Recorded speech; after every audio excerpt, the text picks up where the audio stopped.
Hey everybody, it's Alabama Deep coming back at you. Alright, so we've got this just about wrapped up. I went ahead and got the second hand on there. We're ready to go ahead and case this up and get it put back together. The Naked Rolex now has a dial. So let me take a look-see over here at my other watch. I've been trying on different watches throughout the night. And I guess I'll go ahead and I'll put my silver day date on. So we got that going on. All right.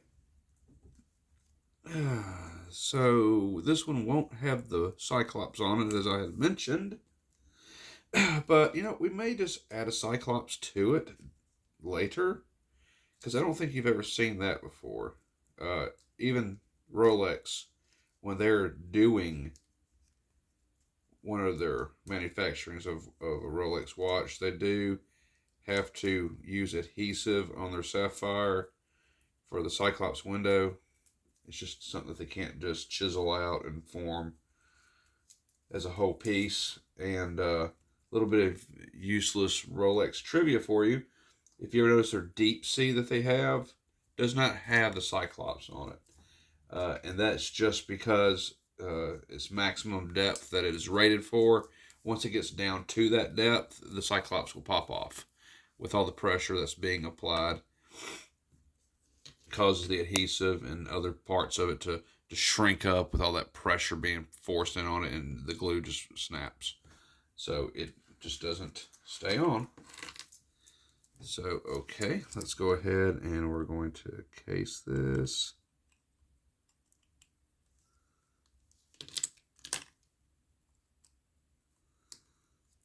There we go. Hang on one second.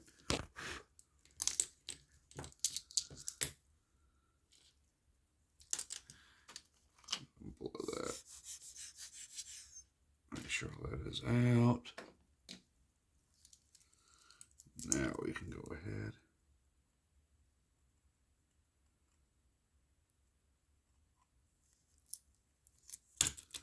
Go ahead and do that. Flip it on over. Make sure that's where we want it to be. This does appear to be where we want it. All right.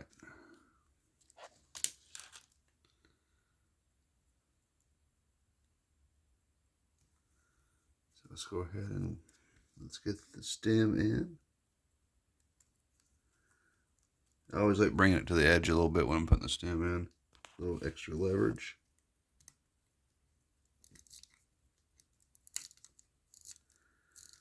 There we go.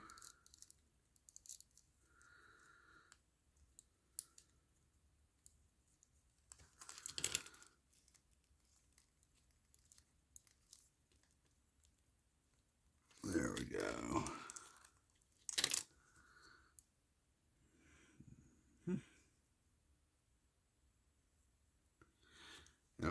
Just want to see what this is going to look like. Make sure everything's lined up. I'm going to put the case back on it. Now this just dry fitting it. I just want to see how it fits. See how it does. I like this alone. So let's see how it looks. Yes, indeed. I like that. Okay, so that's what we got. I still need to anchor it down, but nonetheless, I'm sure everyone can see that.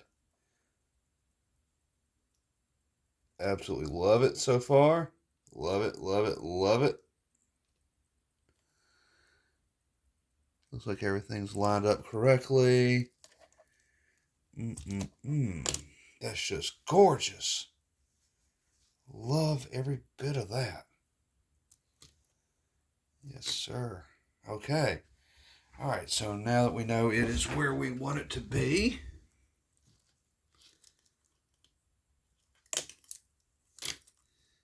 go ahead and open the back up of it.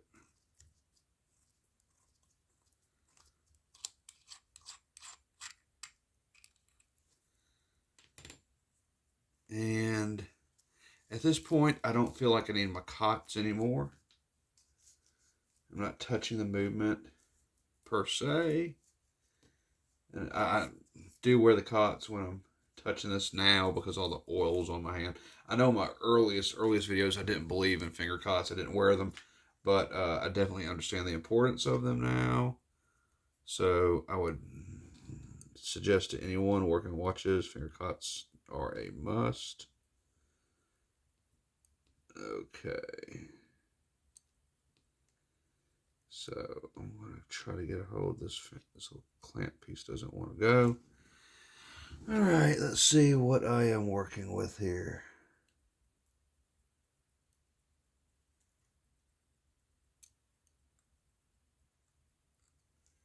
And it just slipped right out of my hands.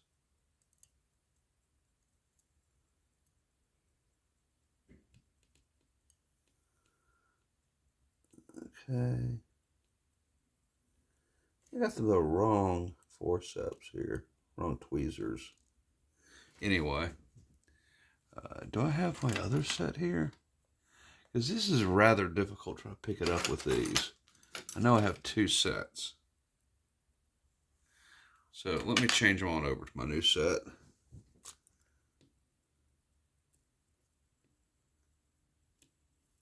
Okay. So I'm going to go ahead and try it now.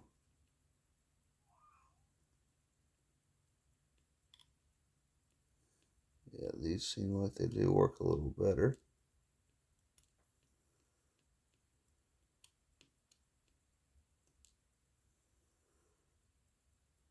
Yeah, those work a lot better. Doesn't mean I'm going to nail it in there, though.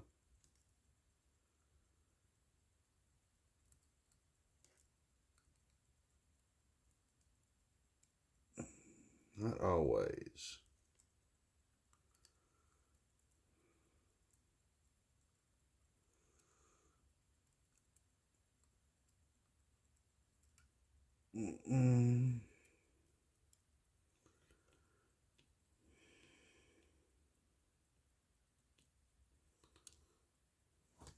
Not always.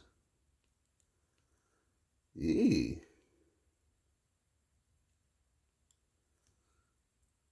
Trying to get my function control back.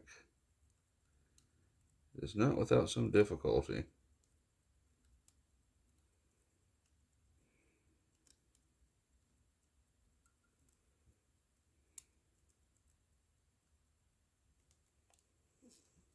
Okay, let's try it again. It could be my angle where I'm at too. I'm dropping it.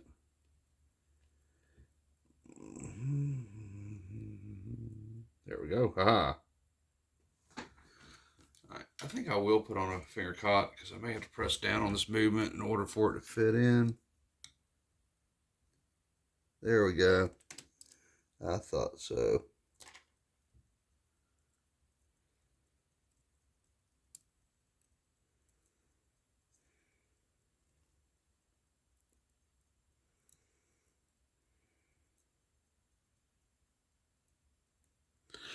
Got that in. Yeah. I'm having just a little bit of difficulty, of course.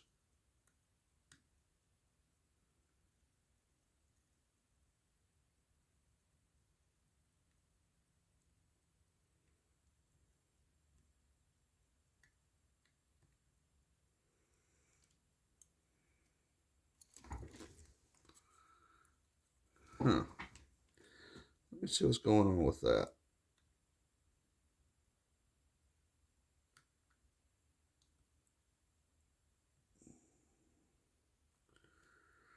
I don't have an issue with that screw being like that. I just don't want it to snap off into the movement. I mean, these are highly polished parts. They look good, but hey, you know what? That doesn't always mean that they're great. I would really hate to lose what I'm doing on here just because I have an issue with parts like the screws. Like I was working on a Submariner for one of my clients slash friends, And I was almost done with it, and then the damn screw broke off right in the movement. That sucked. And can't say I enjoyed that at all.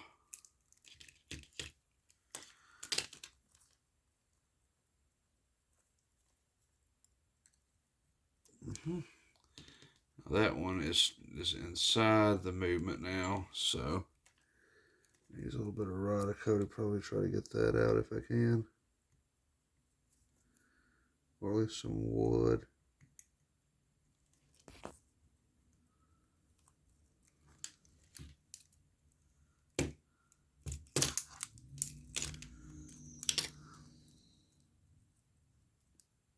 Why is that part stuck down in there? I've tapped it. I did everything.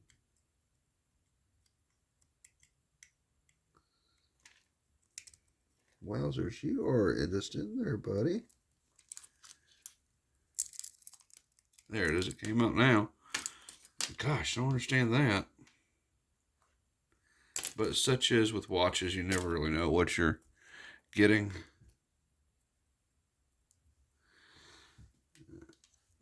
Try to be less evasive as possible at times, and sometimes it just needs a little clink. A little bit more. You know. There we go.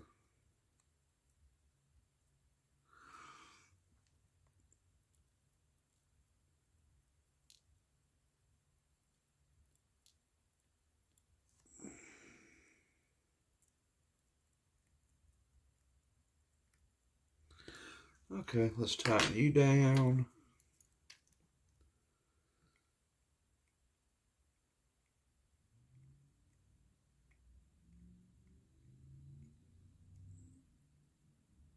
There we go. Voila. Okay.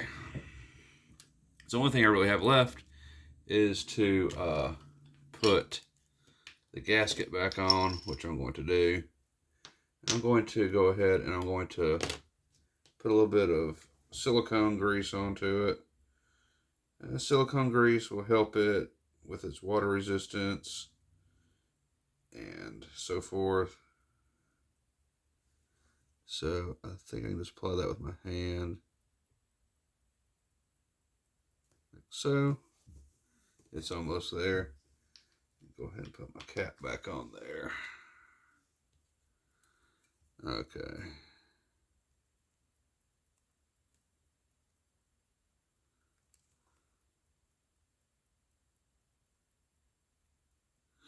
There we go. So now I'll just add the back onto it. We'll tighten it down. And just call it a day.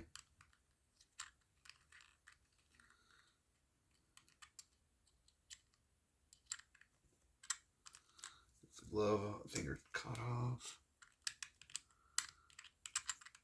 Okay.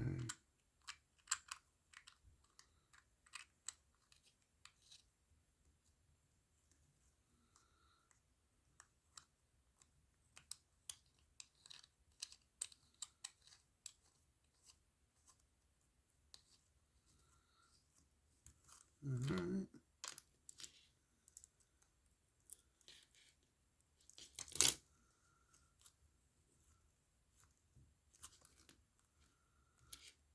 Make sure that's on all the way.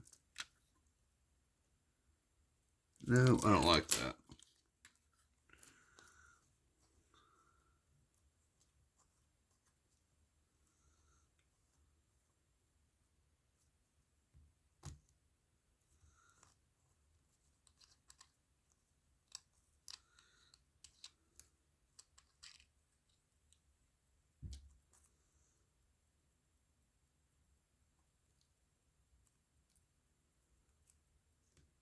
Yeah.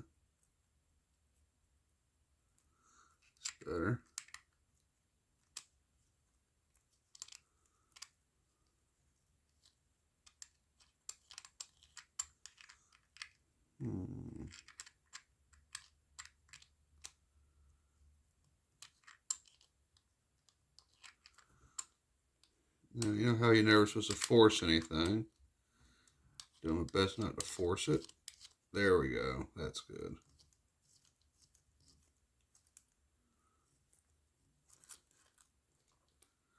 Let me check this out in my optics. Make sure it's on there good. So far, so good. Alright, so go ahead and tighten it up with a ball.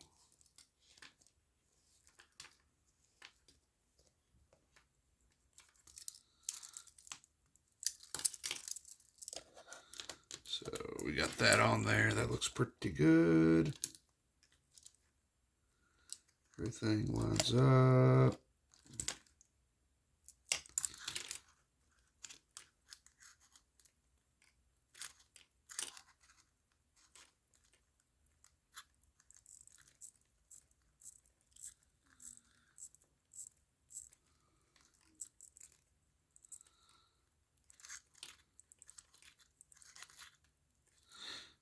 That's good. Wow. Okay. So really all I have left to do is to go ahead and put my pin back in. Then we'll have a finished watch.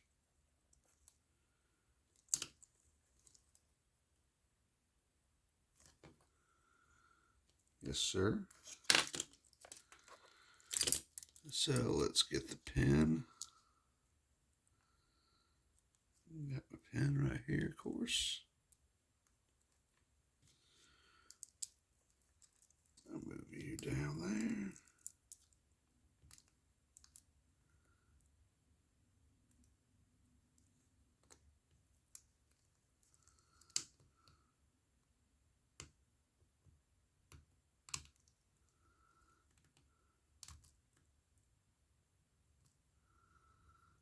You're around here somewhere.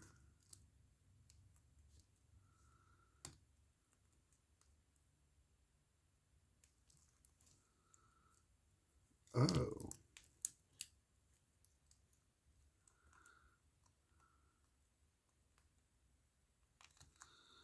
I wonder what the issue was. Sometimes it looks a little hard to see.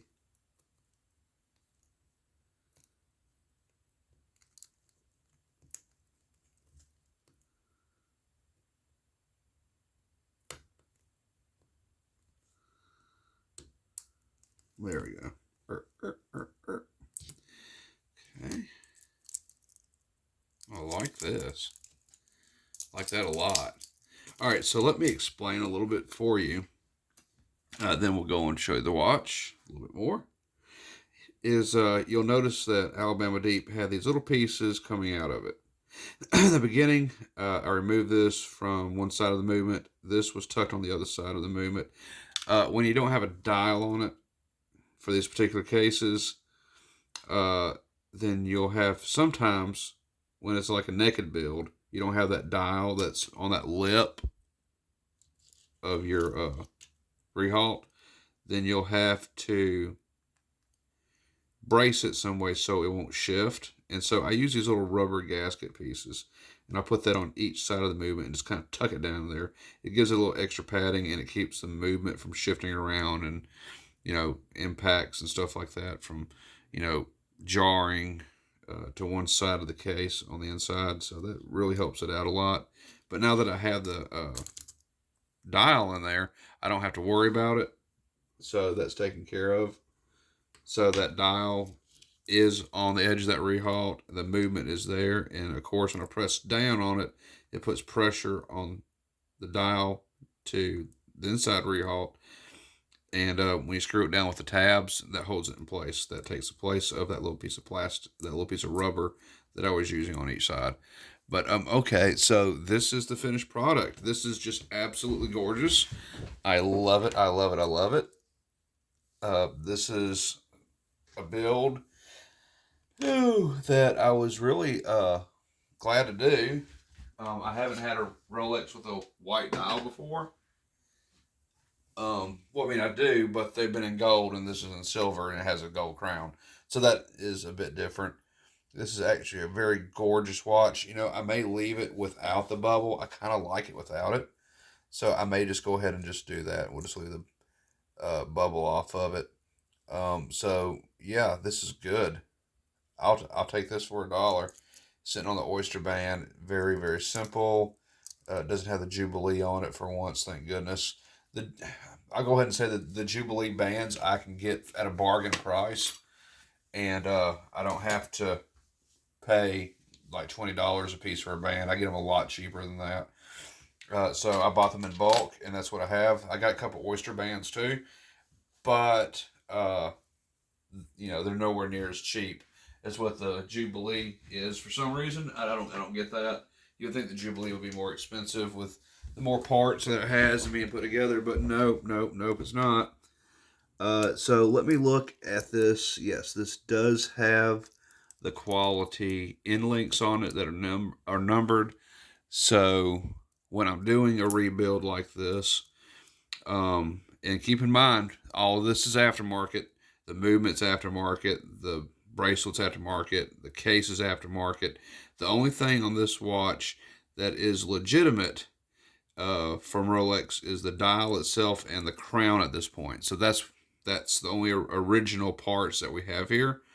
Now I could move on and add some more parts to the movement. I have a whole bunch of parts here.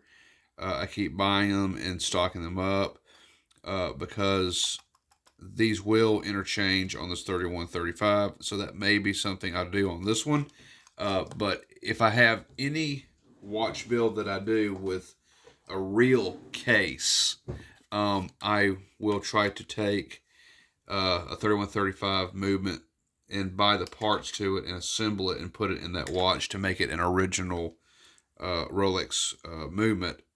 Here we just have a clone. It's just starting out its new life. It's still an infant. It's not an adult yet. So even though it's old, the dial's definitely 80s. But let's just say it's an infant in its new life, so it has the full clone movement in it. Now, in time, of course, that will be remedied, and we will be putting in a real movement. But a real movement is like anywhere between 1,500 to 2,000, 3,000, 4,000, $5,000. Ungodly expensive on eBay. So I buy it in parts a little bit at a time and put it together, and then we have a movement. So for right now, this is fine. I enjoy this. It's not so much as I explain to people the name. It's just because I like Rolex. I like their design. I like their dials. I like how they have quality in their parts, like this 18 karat gold crown. That was $100 off of eBay alone. So I mean, yeah, it's expensive, but this watch is now, as far as I'm concerned, complete. Um, I will in time tweak on them. That's what I like doing. After I build them, I wear them, then I tweak them, and then by the time I'm done, they're all original. Now, I will say this, that they, at times, like this 36 millimeter, I'll probably never replace the bracelet. I'll never replace the case. There's no need to. The case and the bracelet are good quality. I don't have an issue with that. It does look like an older Datejust. The dial is aged, so it does have a tad bit of patina and wear to it. So that's fine. That doesn't bother me at all. So that just goes along with the watch. A lot of my dials, they're perfect. Not even a scratch on them. Well, this has quite a few dings on it that I didn't see in the picture, but I got it for a bargain price. So I'm not going to turn down a Rolex dial for $45, $50. I'm just not going to do it. But as I recall, I think this one was actually like 100. I think it was 100.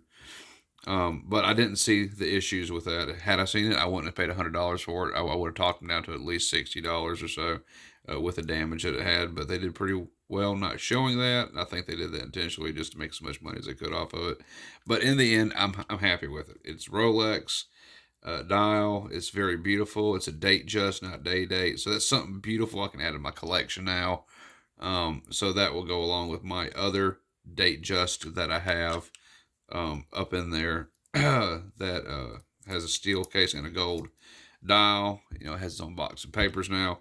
So this one will join it on its side because it has, it's just beautiful. It's just beautiful. I can't put it in any other words other than how beautiful this watch is. So, okay, guys and gals, we are through with this build. We are through with this watch's upgrade for the night. Oh, it's going on 2 o'clock in the morning. I got people texting me, asking me about servicing their watches and stuff like that. I got to text them back here in a little bit. How do I feel about servicing watches? Well, I got some here I got to service. I'm going to give that a whirl. So I will get on that. But as you see, I'm having a little bit of difficulty controlling my hands. I need to practice a bit more before I hit those. So I'm going to practice. My brain is going to relearn everything it needs to relearn. And then I'll feel comfortable doing what I need to do. So, yeah, I love it. So let's take off my I'm sorry, my Oyster Perpetual date that we have here. Let's take it off, and then let's just try on the Naked Rolex with its new dial. Let's put it on, and let's see how I like it. Let's go around for a watch check. Coming under the camera right now. Yep, we got a watch check going on. I'm now wearing my Rolex Datejust 36 with the white dial and gold. Yeah, I like that. Okay, so I am happy with that. It does pretty well in the light. It does indeed. And of course, I'll do a short on this too. All right, boys and gals, this is Alabama Deep. Thank you for watching, subscribing, comment below. Tell me what you think. I think it looks pretty good. The Naked Rolex is no longer naked, as it has a dial. And you know, actually, when I don't have my optics on, I don't even see the scratches or the blemishes on it. So that's real up close. So yeah, I'll be happy with this. Although I paid $100 for it. Yeah, knowing that they're there, I don't know how I feel about that. But nonetheless, I'm satisfied, happy camper. All right, I will catch you on the next video. We're going to be getting into some more Tudor time. We are going to be looking at Tudors. I'm going to go ahead and say that this dial will not work. This is even though it's a 38 millimeter, it still takes a 28.5 millimeter dial. I have a 27 at least. So I am looking on a few sites. I'm going to try to hustle up a Tudor replacement case for a vintage Tudor. If you know where I can find that, comment below and put a link to a good Tudor replacement case for a vintage Tudor Submariner. I will point out that I have a Black Bay case here, and we are going to be doing something with that later on. Work on a dial, and I have a couple Tudor replicas coming in. We're going to judge those and see how they are. And if they aren't up to par, we are going to go ahead and we are going to replace that with a better movement and see what we can do with it. But let's see how it looks when it comes in. I have, what is it? It's from D.H. Gates is where this Tudor is coming from. And it's a Tudor Black Bay Heritage. So it's red bezel with a black dial. We are going to see how that looks when it comes in and take a look at the movement, see what it does, and so on and so forth. So, all right, boys and gals, I am out of here tonight. Thank you for watching. Share, subscribe, comment below. Help me find a Tudor, a vintage Tudor replacement case. Okay? I got my guys on it, but if you know a link where I can get one to fit the dial, let me know. It's a 27 or 26 millimeter dial, so I need a case for that. Put it in comments if you know. Otherwise, I'll be looking on the internet for myself. All right, I'll catch y'all later in the next video. Y'all have a great Sunday, and I'll see you coming up in my next video. Bye-bye for now.